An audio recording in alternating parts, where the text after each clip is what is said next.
So Michael, I'd like you to decide where to start. No one knows your history better than you. So whereabouts would you like to go back and draw a line in the sand and say this would be a good place to start for this audience to know a little bit about the history? So probably when I started the training center, the NLP training center in my city, I went to prac and came back, and I loved the practitioner material so much. I had been doing therapy as a therapist for 15, 20 years, and NLP just filled in so many details. And I wanted to learn it, and I figured the best way to learn it was to create a practice group. I had heard about practice groups, so I ran an ad in the paper, NLP practice groups Tuesday night. And so the first night I had 5 people that called up, said they wanted to come. So they came, and I taught them the swish pattern in 2 hours. And so they did it, and I taught it. And so next week we're going to do something else. So after 5 weeks, they said, can you certify us as NLP practitioners? And I said, oh, no, I can't do that. They said, well, we like this stuff. And so said, can you teach us all the materials of the prep? I said, I can do that.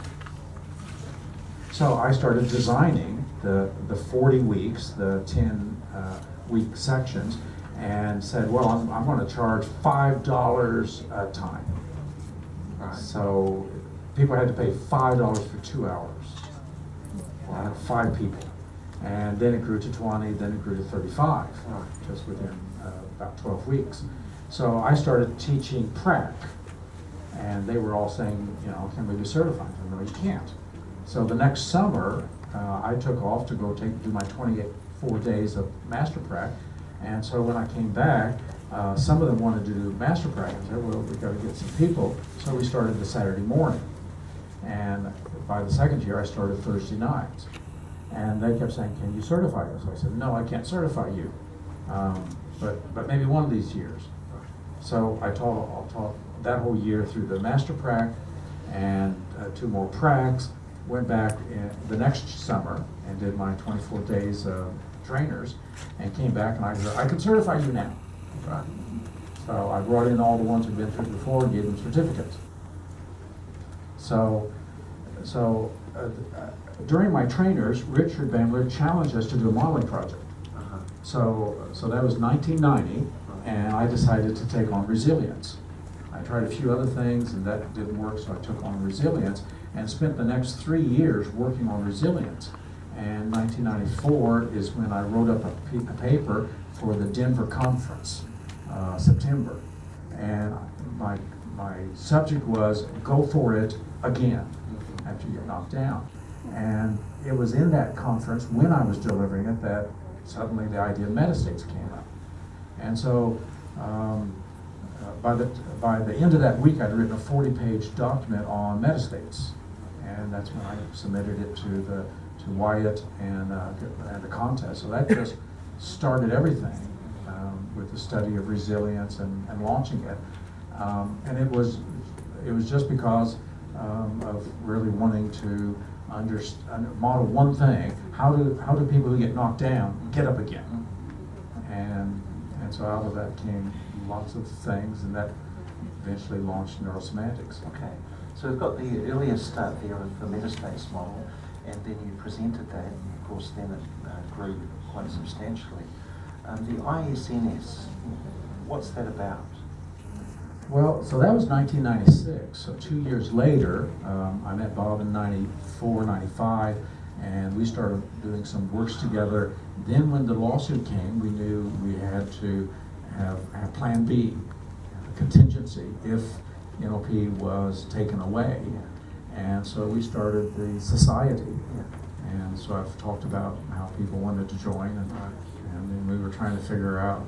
It was almost like the vision was leading, and we were running after it, to figure out what we were going to do. Okay, so then we've ended up in, say, the 2000s, because that was in the late 1990s, running your first trainers training, and now into the 2000s. And if I go to around 2002, which is when we originally met there in Sydney, things were starting to change.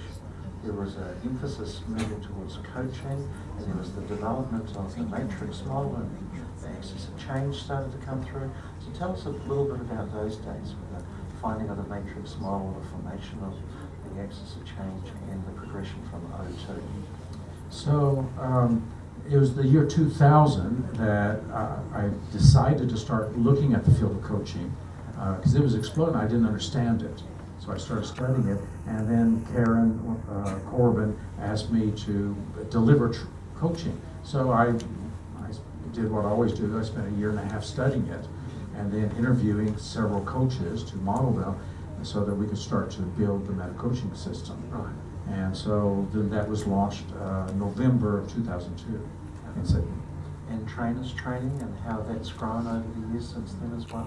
So at first, people, so Metastates was presented from 1994 on, and as I started, this was before the lawsuits, I started traveling around the United States delivering Metastates to training centers. Then it went overseas, and so people wanted to be a Metastates trainer. So we did the first Metastates trainer in 1999 to help to do that, and now it was under the Society of Neuro-Semantics. And then by the next year, people wanted to train Prac and Master Prac and Metastates. So 2000 was the first time we put that one together, and so it just started growing from there. So what is it that's driven you to this particular place right here, right now? We're in Hong Kong, and a lot of the years have come since those late 1990s. But if it just chunk out, and what is it that's really driving this? What's the point of it all ultimately? So at first, finding NLP, I think that what drove me was this technology of excellence, this way of enabling people to unleash. It is one of the world's greatest secrets, Right. and we couldn't do a better job hiding it. It's important to hear that. And you go to bookstores and you can find maybe Tony Robbins' book and maybe a couple others, but it's such a tiny little niche that it's just hidden. And so when I found the movie Rewind pattern, my own personal history with my mother, who to this day is just absolutely driven by fear. And when that all started, if someone had sat down and just talked to her and could have provided that pattern as to help her to deal with the trauma, life would have been completely different. And so I said, we need to put this on the map. We need to get this out everywhere. And there shouldn't be a person on this planet living in fear, because we've got tools that can deal with it in minutes. And there's no need for us to be hiding that. That's just one little piece. And so that's what's driven me all these years to deal with that. Okay. So that's the impulse that's driving you. So what's the great attractor? Where are we going as a society? Where do you, in the forefront of your mind, what's the vision that you have for all of those that are here and all of those yet to come? So then when I spent the years with Richard Bandler and just seeing all the incongruencies, the way he treated people, the way he could not communicate with his own colleagues, and seeing him chase Tony Robbins away, and seeing just the waste of potential. Once we started this society, and Bob and I saying, we're just going to do this different. It's going to be from abundant. It's going to be from cooperation and collaboration. It's going to be from supporting people and believing in people's possibilities and working together. And so as that has happened and developed, the vision has gotten clearer, and so to create a highly ethical, premier NLP community, as has been happening. So now trying to keep up with it to make it happen, and trying to get people who can do things that I can't. And then after Bob retired and stepped out, okay, where are we going to go? So the future to me is wide open. There's just so much that we can do, but we need a lot of good people ready to go. So the year, what year was it? It must have been the year 2000. I hired a publicist to get me on Oprah, and I said I want on Oprah, and so I ended up spending about $30,000 with her. And so she found out Harvard Brothers Productions and their criteria, and we had to have 800 numbers, and we had to be able to produce so many books a month, 600 books to mail out a month. And so once we met all the criteria, then what will get us on there? Well, her big interest was weight loss and some other things, so that's when the book Games, Fit, and Slim People Play. So we launched that in 2001. The book was finally produced, and we were ready to go. And I paid for publication in Radio and TV Report, which goes out to 6,000 directors of radio and TV in the United States. And so in August of that year, I did something like 52 radio interviews and 11 TV interviews. And September came, and I did 20 or 30 radio and 4 or 5 more TV. And we were just building up this momentum. And then September 11th happened. And on September 11th, I got 15, 20 calls canceling that. And so it just cut it off. So we've been thinking for years how we'll get international attention. If it had happened in 2001 and the phones started ringing, I don't think we would have had a community ready to respond. Yeah. But now we do. Yeah. And so getting things in place so that we're ready to go to put this on the international map, and that'll solve one problem, then people don't have to market. Yeah. The public will come to them. And so that's one of my visions, to create that. So I want to talk about your leadership style and also let our audience know a little bit about you, even right here, that I look to you without you even knowing. We're always being modelled without us being known. And when everyone's gone, I'm looking for you, and you're tidying up these keys, and you're picking up people's rubbish, and you're picking up people's bottles, and you're stacking the chairs all in line. And last night we were doing that together. And I've seen you for years, and that's how you do it. And so you're the leader actually picking up the rubbish. And I find that a very interesting model of leadership. So I'd like you to describe for me, in your own words, what would your leadership be? How do you drive your leadership? What's it about being a model like that, that's actually doing what you could easily ask any of us to do? And yet, I might be talking to someone, look around this Michael, and he's starting to change this room and tidy it up. So would you explain your leadership style? What's the best description? Well, one of my beliefs is I don't want to ask anybody to do something I won't do. Right. So and the best thing is just go first. Right, so there's 2 frames. Okay. Don't stop, you know this stuff. And I guess servant leadership is something I believe in. That leaders is bringing out the best in others and serving people, not it's not about the leader, it's through the leader. So those are really important frames to you. So when you hear yourself say that, is there anything, don't you say that. You should be the guy that taught me this stuff. So when you hear yourself say all of that, what's even greater than that?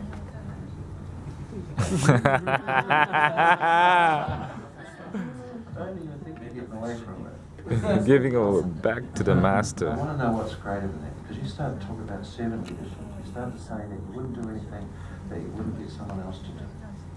So there's got to be a higher frame still. Well, the frame is cooperation. Right. The frame is cooperating and getting people to cooperate, and I know, intellectually, I know ordering people, telling people is not the way. So I want to be a collaborative person and a collaborative leader. So I'm just going to make a mind read right now. My guess is that you weren't like this now. You weren't in the past. You have this type of leadership style. You've grown yourself there. So what's driven you to modify, to change, to even cast off some of your thoughts and behaviours about leadership, to be the man and the leader of Neuro-Sematics that you are today? What's led you to bring you to this place?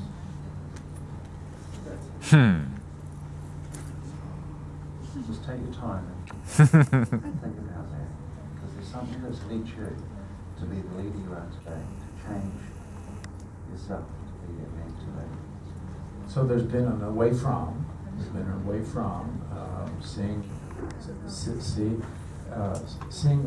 how destructive the putting self first happened in NLP, that so much of the bad press occurred by that. So just having a decision, I'll never do that to people. So there's the way from, and then Michelle. Okay.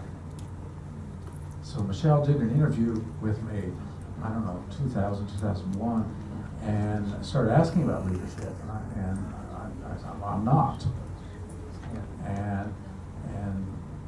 And so that was the first awareness that I was in a leadership role, and I wasn't aware of that. And then the questions she asked were questions that, like the core questions, just kept playing it.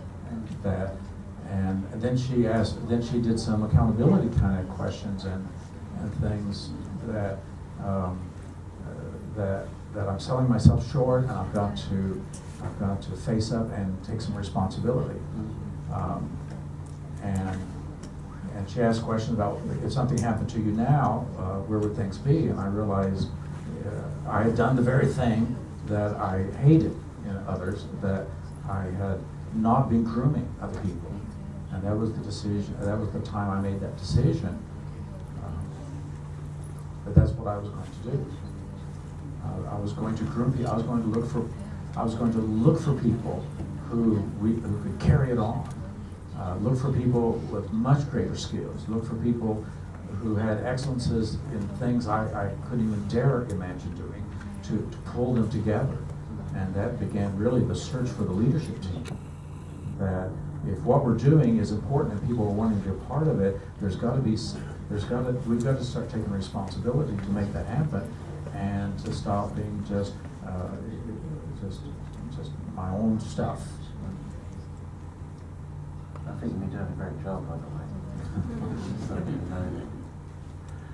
So let's just take a moment, maybe we'll pick this back up, and you've heard some interesting insights. Do you agree? Mm-hmm.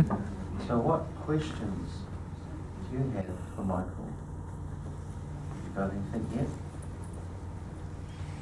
Or do you want us to close the curtain on it and we'll carry on our conversation? We'll come back to you later.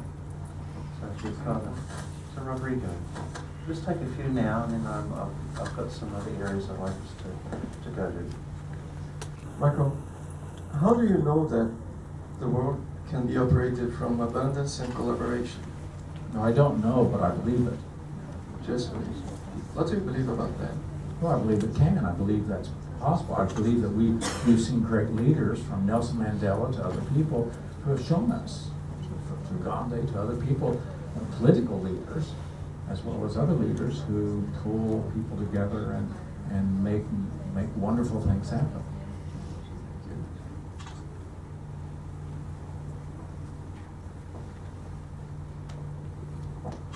Okay, so Michael, let's talk about these people here. So they've been through NSTT. It's the flagship of Neuro-Sematics. It's literally the matrix from where these people have been birthed into and inducted, and now they're going to go out into the world. What sort of things do they need to know about going out there and giving it a go, making it happen for them, because they come from such a diverse background? Yeah, I think the same thing as you said. Just take action, do something, and don't get stopped by procrastination or fear. Just break through that fear and just take action and welcome the mistakes and learn from them. A lot of a lot of people have asked me, Doug Cartwright asked me, a meta coach in London, he asked me, how could I stand it to put out literature that has typos in it? And I go, well, if I was going to clean out every one of those, it'd never get out. Yeah. So, and I put out books, and then I've had to put out corrections. So I'll invent it as we go. And that's been the theme that Bob and I started. We'll invent it as we go, because it was up and running, and we were trying to catch it, and it worked. So, so I don't have to anticipate every problem that occurs. So inventing it as we go, and learning from the mistakes, and the quicker I can get the feedback, and we're off and running. Yeah, excellent. So where do you think we'll be in 10 years from now? My sense is that more and more NLP trainers will be joining us. That that what we offer is community. What we offer is high quality, premier quality training, holding the standard without being rigid about it. What we hold is a united front, and that more and more NLP trainers will be joining us in the future. And as some of the individuals who are holding the little kingdoms together, as they pass on, that'll be more so. That will be at a critical place, and we need some really solid leaders leading this and moving on. So 10 years from now, I think we'll be if we're in 42 countries now, we'll be in 50, 60, 70 countries. The institutes will be up and running, and the leadership team will be comprised of representatives from all of those. And then as we keep doing the innovation contests, there'll be new things develop, new models be coming up. So that's my sense of where we're going, and the challenge will be for us to be the kind of leaders that can hold that together and not separate ourselves. Absolutely, I agree. So every now and then you joke about there'll be a book out about that, and we are all pretty familiar with your prolific writing ability. So what's in the pipeline? What sort of things are we expect it, and where are you going with your book writing? Well, there's 3 more books in the meta coaching series, so we'll be 13 altogether. This year, executive coaching, next year, political coaching, and we've got a couple other ones planned, mastery coaching. So the 3 more there. Then there's a series of about 4 or 5 books in the self-actualization series I'm going to write. I've got plans for it. Mapping out the things as we get into the neurosemantics of health and mapping that out more fully. Right. So that I think I counted that anyone else did about 13. Okay. Well, when I stop traveling so much, I'll be able to write really properly. get serious. Yeah. Yeah, that's good. We're afraid of that. It's enough trying to keep up with reading and we won't write.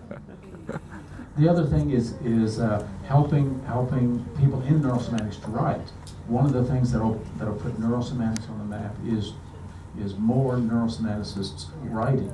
So Sue Anderson has just finished Unbullyable about children mastering bullying, and she's, as a meta coach, she's presenting that in schools and to children. So that'll be released November 7th, I think. So as we get more people writing like that, Tim Goodenough, Mike Cooper's written 2 books, neurosemantic books, In the Zone and Raising Talent, and we've got more people writing. And so as we do that, once again, high quality books, high quality information, and one of these days we'll get you to write your trainer's manual of all kinds of things. So as we get more people writing, so one of the things I want to do is to support that. I want to support more modeling, as you talked about modeling, and providing more of the tools for modeling, and that'll be where the new stuff will be emerging in the future. Well, let's just put a pause on there, and I'm aiming for us finishing 5 minutes earlier at 5:02. So now's an opportunity and you won't get this opportunity again, certainly not again today, to be able to ask these types of questions. So, opportunities, Sandra. Michael, you spoke about your script writing. Can you share with us what would you like? What movie would you like for us? Well, what I'd like to do is to write a screenplay of the NLP history, because it's got drugs, rock and roll, murder, Wife swapping. wife swapping. So I would like to put it on the big screen, which I think, if I can frame it well enough, could help people understand the wild days and then see it developing that it's legitimate, even though it's got a colored history. So the screenplay writing, I want to write that screenplay. My goal is 5 years from now. So I've been reading into that area, and that's another thing. Once I get the story and figure out how to package the story, then begin writing that and creating that. Thank you. Lily? 我想说一下哈，就是我们中国人呢，占了大概世界人口的这个1/4。The Chinese occupies about a quarter of the world population. 你那么多美妙的书，什么时候能够翻译成中文呢？ You have so many good books. When are you going to translate them into Chinese? 然后让我们中国人也能够那么很好的去学习这些， So that the Chinese people can 都能 learn 够成 all 长。谢 this 谢， and can grow. Thank 2 or you. 3. 非常的期待呀。 Expected, very expecting. 2 or 3 are translated into Chinese already. In Taiwan, there's a Taiwan company that's translated Games Business Experts Play and translated 1 or 2 other ones. Find a Chinese company that'll do the publishing. Crown House will sell the rights, and I can certainly sell the rights from Neuro-Semantics. The big question is a publisher who will do that. In Portugal, we've got Unleashing Potential is already translated, and they're working on translating group and team coaching right now. So the publisher, Quality, is it Quality Publishing in Portugal? Or Portugal, Brazil. So it's in Portuguese. I think it's Quality Mark, right? Quality Mark. So you find a publisher. If you know a publisher, invite them free as your special guest to your training. Let them understand what NLP is, Neuro-Semantics is, and then they will see the benefit of publishing. But without the publisher, we've got 2 books in French, but we can't find a French company that'll do it. So an individual, Mario Mason, has printed it, published it himself personally, and is storing them in his home. So that's the hard way, if you can find a publisher. So we're totally dependent upon that. Okay, next question. 我想问一下 Michael 老师，就是有没有计划去中国大陆走一走？因为大陆还有几座1000年以上历史的古城。I want to ask you whether you have a plan to visit China, mainland China. There is some city over 1,000 history there. Well, we'll be there next month. We'll be back in Guangzhou next month. In January, we'll be in Shanghai, I think it is. We got plans for Beijing and some other countries.